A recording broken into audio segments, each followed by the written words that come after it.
All things are lawful for me, but not all things are expedient. All things are lawful for me, but I will not be brought under the power of any. I make my choice for what is profitable above what is acceptable. It's acceptable to go from place to place, say hello to everybody, and really love them. But how profitable is it? How profitable is going about window shopping without a budget of what to buy? How profitable is going somewhere because you just have to go somewhere, whether you have anything to do there or not? How profitable? Shakespeare said something interesting. He said, I wasted time, and now time doth waste me. With those enormous literature that came from him, he wasted time. With his prestigious place in the world of literature, he wasted time. Self-discipline is a deliberate choice for what is profitable above what is acceptable. It is the efficient management of oneself and time. Efficient management of oneself and time. Now, some people's 10 years is up to some others 50 years by reason of efficient management of their time. I don't have time. No, we have equal time. They say I'm poor at managing my time. I am poor at managing my time. Everybody has 24 hours. The poor, the rich, the average, the above average, the excellent. The efficiency of time management is what makes the difference between one another. One of my early mentors in life, very respectable man, was a grade 3 teacher. He worked his way to earn a first degree, a second degree, a third degree, and became a celebrated personality at NIPS. Having also served as secretary to state government. Others die at that level, but no. He invested his time while others squandered it. I used to know a primary school teacher, and suddenly we heard that he was going to the law school. How did they get there? He was doing London University correspondence course and passed his law degree without knowing the airport and headed on for the Nigerian law school. He left the others behind. They are still playing Ayo under the tree and grubbing on. This one is hard. Bring me another one. And somebody else has left them behind. Has schooled abroad without leaving his village. Has earned the prestigious law degree from London University. Now was on his way to the law school. Self-discipline is key to outstanding success in anyone's life. There must, that is your value for time, your value for your desired goal drives you to set rules and laws around your life. There is this interesting joke. We were in London one time. My friend and my wife were going. They said we were going for shopping. I said, I'm not going. They said, no, just a moment, we'll be there. So we got there. I said, can I excuse myself? You go for shopping. I have things doing here. I'll stay in the car. I have the key. I lock myself inside. The car is running. The AC is working. When they came back, they had to knock. I wasn't sleeping. They had to knock for me to open for them. I've drawn so much value from that time. I'm going about. I don't have to buy anything anywhere. There's nothing I'm wearing that they don't say in Nigeria. By buying somewhere else, I'm distorting the market system. Some people have gone to buy and they are to sell. And if everybody has to buy from somewhere else, then who will buy what they sell? I've entered the shopping mall in Lagos only once in my life. And that was 1990. I stood in front of a counter last, 1989, banking counter. There's something I want to get, I can send for it. Give you a check if it's a check they need, or anything they need, but they can't need me. I'm not applying to borrow, so what are you needing me for? Life is all about you finding your values and standing by them. Time is an asset of equality. Why some invest it, multitudes squander it. Benjamin Franklin said, doth thou love life? Invest time. Don't squander it. For that is the stuff life is made up of. Invest your time. Don't squander it. It's one of the characteristics of high-level self-discipline. Highly disciplined people have utmost value for time and they endeavor to make the most of it. I said their self-discipline is operating without requiring supervision towards the delivery of a given task, like in the case of David. He was there with the sheep keeping watch over the sheep, and no lion nor bear can come across it and destroy them. He had no supervision from any source. And see how decorated his life became. That is the power of self-discipline. Examples here that will apply to us as young people, youth growing up, include examples of fellows like Joseph. He was 17 years when he began to face the ordeals of life. But he scaled through by the evident virtue of self-discipline. When Potiphar's wife wanted to floor him, no, I can't do this and sin against God. In the prison, the most respected prisoner you ever come across. Whatever was done in the prison, Joseph was the doer of it. He was a youth like you. But see how decorated his destiny became. Nothing got missing in the house of Potiphar. He entrusted all his estate into his hand. Self-discipline. He never attempted to flee and get back to his country. Self-discipline. He never took it out on his brothers who sold him into slavery. Self-discipline. Think of Daniel. As for these 4 children, they were children. But the purpose in their heart not to defy themselves with the king's rich food. They were just unique. They were out of the box. They were not in general run of the youth of their days. See how decorated and distinguished the 4 of them became. The value of self-discipline is inestimable. Think of Nehemiah, highly disciplined individual. You can read the story. And Paul the apostle, I put my body under. I bring it into subjection so I can achieve my goals. Self-discipline. 1 Corinthians 9, 24 to 26. This is why everyone is absolutely responsible for the outcome of his life. Everyone. Young people, success is not transferable. You can't inherit it. Every successful man has to earn it. The success you don't earn, you cannot sustain. Waiting for the inheritance of your father is selling out your destiny for a morsel of meat. If your father is a professor of renown, there is no way you can inherit that status. You try to do that, you'll be charged for impersonation, you end up in prison. That illustration shows you that no matter how accomplished your parent is not transferable to you. What you don't earn, you cannot sustain. A good friend of mine, Professor Julius Okogie, said something. He said, you can't prepare the future for your children, but you can prepare your children for the future. You can't. Many great names with great fortune have left here, leaving a fortune for their children. They squander it before their body is decomposed. They squander it before their body decomposed in the grave. Finish. Begging on the street because you can't keep what you don't earn. Wealth gotten by vanity shall diminish, or it that gathered by labor shall increase. Proverbs 13 verse 11. It is only what you earn that secures your future, not what somebody transferred to you. We are a people of equal destiny in the faith. As many as he has predestinated, he has called, and the ones he has called, he has justified, and the ones he has justified, he has glorified. We have an equal destiny in Christ. The difference is how much we engage with the truth that empowers the fulfillment of our glorious destiny. We need to engage. Otherwise, we'll just be there.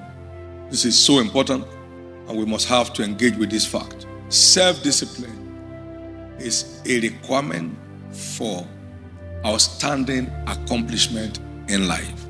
And it's all about efficient self-management and efficient time management. Those 2 major characteristics define what we call self-discipline. It's efficient self-management and time management. The story was told of 2 high school boys that grew up in the same environment, went to school in the same place, and now after high school, each one went his way. One was walking from one fast food store to one restaurant, another store. And after 19 years, he was still worth $7.50 an hour. Now, his companion, 1 year after leaving school, had read 600 books. How many? I don't care whether it's a pamphlet or what. He's read 600 books, has developed capacity. By the time they met, the storyteller said they were continents apart. This other young man who has developed capacity through a voracious reading culture made possible by self-discipline was worth $200,000 an hour, while the other one was worth $7.50, jobbing from one restaurant to another in the quest of how to eat free. People work in restaurants, eat free. You have to eat what to go so you can be sure it's not poisonous. So they eat and they eat a lot. So if you have a kitchen with 10 people, you are feeding about 15 people because we eat 1.5 the regular food. Amen. He was just eating for free all about and selling off his destiny for nothing. He had no budget for food because he eats free. Even when he's not on duty, he goes there to go and see how they are cooking as an experienced cook or steward, while someone else was building capacity behind closed doors through the dint of self-discipline. We need to get acquainted with this, that you are only classmates in school. After school, there are no classmates. Each one finds his class, and self-discipline is what defines the limit of what class we find ourselves. My prayer this morning is that no one here will waste his youth, and no one here will waste his life. It's a lot. It takes discipline to make the most of anyone's life. It takes high level discipline. You'll soon be out of here and nobody's running after you. You can sleep 12 hours a day. That means by the time you are 70, you have slept for 35 years. You're unconscious 35 years. Even when somebody is sleeping only 3 hours, or 8 hours, call it 8 hours. He slept only 1/3. So he's beating you. Somebody is spending 16 hours. They can't get the same result. They cannot get the same result. There is this man called Benjamin Franklin that had 2 years formal education, but would rather do without food and spend that money to buy books and developing the future he aspired to see. It's not enough to see the future you desire to see. It's important to be willing to pay the price to realize it. He literally taught himself how to read and write, and what a celebrity, what a destiny. Today there's Benjamin Franklin Day, recognized in America. He grew to become a foremost philosopher, a diplomat, an educationist, a researcher, one man.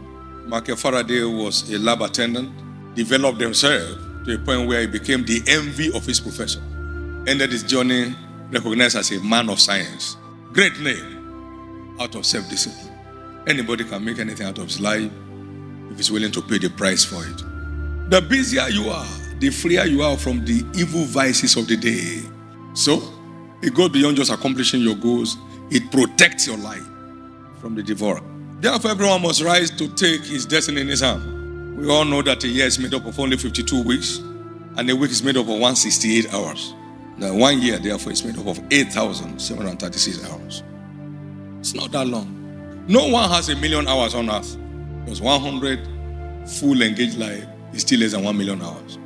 Let's wake up and take responsibility. The worth of any life is a function of the worth of his time. Talk about in his lifetime. What his time was worth while he lived.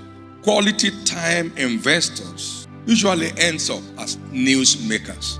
All smart time investors, more often than not, end up as stars in their fields of endeavors. That's why those who make news hardly watch them. Their time is invested making news for those to watch, to have what to watch. The Playboy magazine once asked Bill Gates, "We hear you don't watch TV." He said, "No, I'm not immune to the lures of TV. I just try to avoid it. But I have no satellite wires passing across my house." Those who make news hardly have time to watch them.